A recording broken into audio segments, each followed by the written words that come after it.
it's kind of crazy, like how many people interact, you know? Yeah. Like it's very normal for me to have over 100 comments. Like that's normal. Yo, look at the flex. Just like, wait, it's something light. But that is dope. I like 100, you know what I'm saying?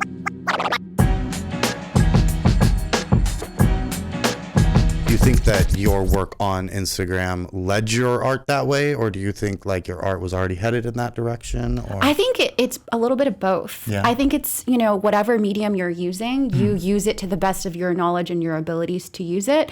So like an artist is going to use different types of paint, right? But we're using Instagram algorithms, you know, and like 3-second attention spans, and people who are growing up in a society who are very used to instant gratification.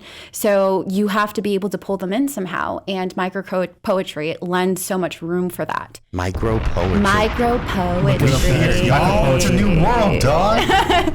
And so for this specific platform, like on your cell phone, when you're scrolling, that's what lends itself to that type of art. Yeah. And so I don't think every single person that comes to my page is necessarily going to read the captions, but my audience that has stayed with me over time, they definitely read them. Like it's kind of crazy, like how many people interact, you know? Yeah. Like it's very normal for me to have over 100 comments. Like that's normal. Yo, look at the flex. Just like, wait, it's something light.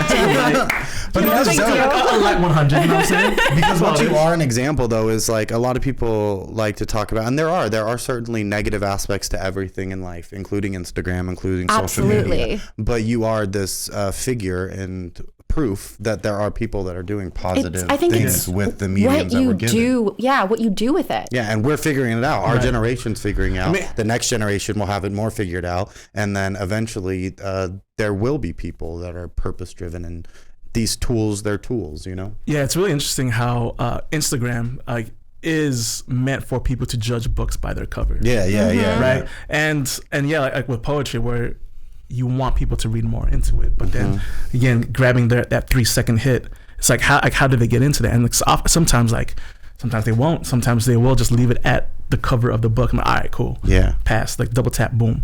But for those who are willing to look into the caption and then you take them down deeper that rabbit hole, it's like it's a game, you know, like Instagram's a game. And you know, some people play it, some people don't, some people just like refuse to play it. But Olivia MVP over here playing it well. Love wins, dog. Out here. Yes, absolutely. I think it's really important, you know, when you're creating art to use all of your tools to the best of your abilities too. So if you go on my Instagram page, you'll also notice that it's visual art. All the pieces are tied together to create bigger pictures that I actually design in Photoshop. And the reason for that is because, you know, how are you going to differentiate yourself from all of these other micro poets? Like, are you just going to do a black and white theme? Are you going to do some pinks? Or are you going to do something that's trendy?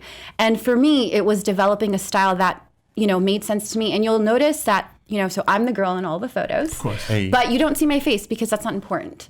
And what is important is the journey. And so you kind of watch her like go through all these different things, and the colors make sense too. It's like, you know, the pink right now that we're doing has a lot to do with self-love and self-healing. So everything is tied together. So it's creating like art, but using this specific platform and the guidelines between it. Because when you do like these one sentence, 2-sentence joints, like how often, like what's the editing process that goes into making such a condensed piece? Okay, so there's kind of like two processes. The first one is you'll have a piece like the one that I read, and then I'll take a couple lines from it and just post that.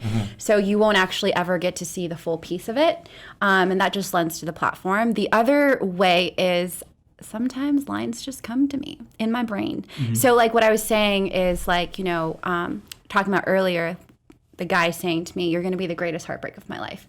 That stuff just sticks in my brain, and it just ruminates. And whatever happens, it just starts coming out in different lines.